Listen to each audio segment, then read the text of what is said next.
Marketing criticism.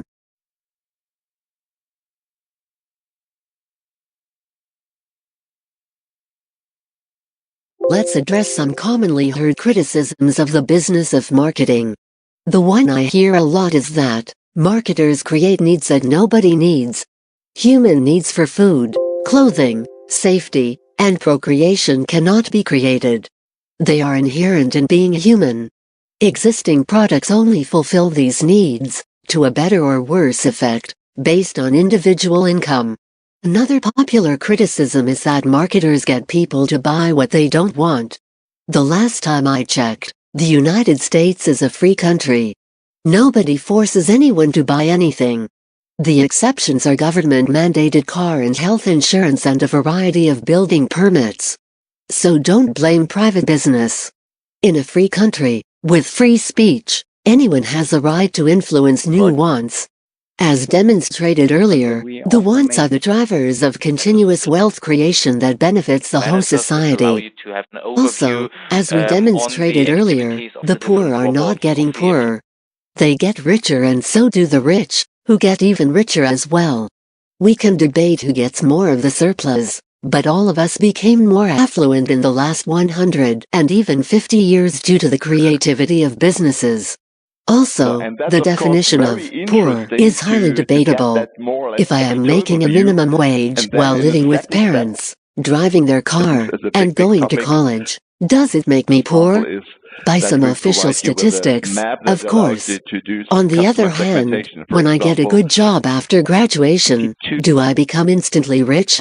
It is very interesting who and how one decides what constitutes poverty and affluence. I suspect that this is a prerogative of rich politicians doing a market segmentation for the maximum number of votes in their districts. Exploitation is based on a mathematical term called a zero-sum game. This means that one person's gain is equivalent to another's loss, so the net change in wealth is zero. The best example is a land invasion and occupation by an enemy army. The amount of land is the same, but the gain of the invading country is equal to the loss of the invaded one. Robbing a bank is probably the most obvious example. Football, basketball, and soccer are great examples of a zero-sum game as well. For one team to win, another has to lose while the total pool of rewards remains the same. The same goes for sharing a pizza with friends. The more you get, the less they get. But the total calorie intake is the same. Here is a classic example where the zero-sum game concept is completely irrelevant and everyone involved gets richer. Bill Gates made billions of dollars by creating and selling software. Did he take that wealth from someone else? Or did he create additional value that people were willing to pay for? He didn't force anyone at a gunpoint to buy Excel. He faced stiff competition from Quadro Pro, Lotus 1, 2, 3, and VisiCalc. Did his customers get their money's worth? Yes, they did. Imagine doing accounting or numeric analysis by hand today. Society got much more productive analyzing numbers, and it was willing to pay for it. More productivity generated more wealth and demand for new products, and so on, as we already discussed, in the cycle of wealth creation. In this example, let's say that today, you make $50,000 per year, and your boss is making $100,000. The difference is $50,000 or 100%. In 5 years, your company is growing. Both of you have more experience and now you're making $100,000 and your boss is making $200,000. Oh, my gosh. The difference grew to $100,000. This is not fair, this is exploitation, you may think. But wait, the percentage difference is still the same. Your boss still makes twice as much as you do. So the income gap grew in terms of actual dollars. But both of you are making much more money now, but your boss is making only twice as much as you do, exactly like 5 years before. Another observation. In 15 years your boss will retire and his or her income will be much less than yours, while you will be enjoying the peak of your earning power. So the rich will get poorer, too. Eventually.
Now, after we've addressed several popular economic misconceptions about the role of business, let's talk about the confusion around marketing as a term.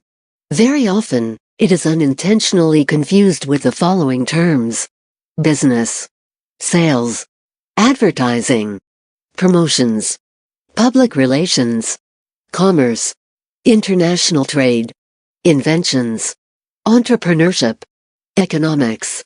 Let's address them one at a time. As discussed before, business is marketing, and marketing is business. We'll be using these terms interchangeably throughout the course. Sales is a subset of marketing and belong to the place category among the 4 Ps. It's an act of displaying, informing, and persuading to acquire the product. The most confusion is around the distinction between marketing and advertising, which are often used interchangeably. Advertising is promotion, one of the 4 Ps. The same goes for promotions. Public relations is the marketing of ideas and a subset of promotions. The concept is to influence the public by working with the media to make them aware of your activities without paying directly for advertising. Commerce as a term is interchangeable with business and marketing. Sometimes commerce is understood more as an act of selling and buying large quantities, but not always.